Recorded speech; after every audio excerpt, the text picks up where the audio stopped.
है, लेकिन आपने हलफनामा दिया है ना कि प्रधानमंत्री मोदी जी एमए किए हुए हैं, तो प्रधानमंत्री मोदी जी दिखा नहीं सकते अपनी डिग्री, उसकी जांच होनी चाहिए। अगर जांच हो गई तो प्रधानमंत्री घर बैठना होगा, झोला उठा के कैलासा जाना होगा। पांडे जी, मोदी जी की डिग्री से क्या दिक्कत है? उन्होंने दिखा तो दी है, क्या समस्या क्या आ रही है? देखिए, आप बताइए, देश के प्रधानमंत्री हैं आप, क्या वाकई में आपने जब चुनाव आयोग में हलफनामा दिया था तो सच दिया था? आज जिस प्रधानमंत्री और जिस भारतीय जनता पार्टी के सरकार ने तमाम ऐसे वायदे तो किए देश की जनता के सामने, लेकिन उन्होंने सिर्फ और सिर्फ देश की जनता को झुठलाने का काम किया। क्या आज देश की जनता को जानने की जरूरत नहीं है? आज बताइए, संसद से योग्य व्यक्ति को अयोग्य सांसद घोषित कर दिया जाता है और अयोग्य को संसद की सत्ता पे बैठा के और उनको प्रधानमंत्री चुन दिया जाता है। अगर प्रधानमंत्री जी कहते हैं मैं फकीर हूं तो आपको गर्व होना चाहिए कि मैं फकीर हूं। आप कह दीजिए, देश की जनता के सामने क्यों नहीं कहते? देश के प्रधानमंत्री जी ये केवल अपनी डिग्री छुपाना नहीं चाहते, ये पूरे देश की जनता को गुमराह करके दोबारा सत्ता में आना चाहते हैं। जब जब कोई आवाज उठाएगा तब तब प्रधानमंत्री उन आवाजों को दबा के, आपने देखा होगा क्या वाकई में राहुल गांधी ने देश की जनता के हितों की बात नहीं की थी? जो प्रधानमंत्री ने केवल उनके संसद की सदस्यता रद्द करने का काम किया भारतीय जनता पार्टी की शासनकाल में।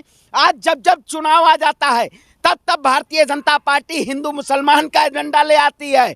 आपने तो बहुत बढ़िया सवाल किया, आपने कहा पद्म भूषण, प्रधानमंत्री जी को नहीं याद आया था तब चुनाव आ जाता है तब प्रधानमंत्री जी मुस्लिमों के हितैषी हो जाते हैं।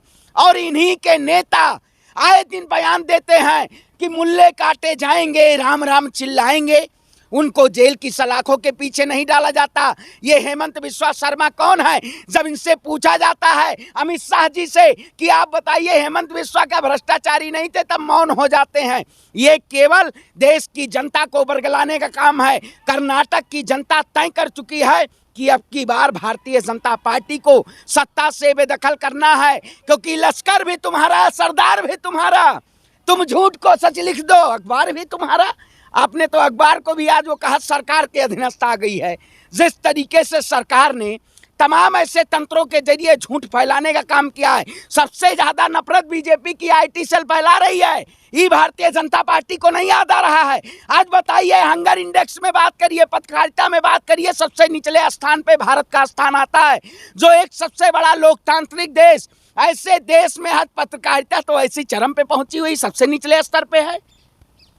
सवाल ये था कि प्रधानमंत्री मोदी जी ने जब डिग्री दिखा दी है, कोर्ट ने मान लिया है कि उनकी डिग्री सार्वजनिक है, फिर क्यों मुद्दा उठा रहे हैं? आपके पास कोई मुद्दे नहीं बचे क्या? अरे भैया, मैं मोबाइल में दिखाऊं प्रधानमंत्री डिग्री में यूनिवर्सिटी में भी लिखा हुआ है, इसका मतलब रातों रात डिग्रियां छपी हैं?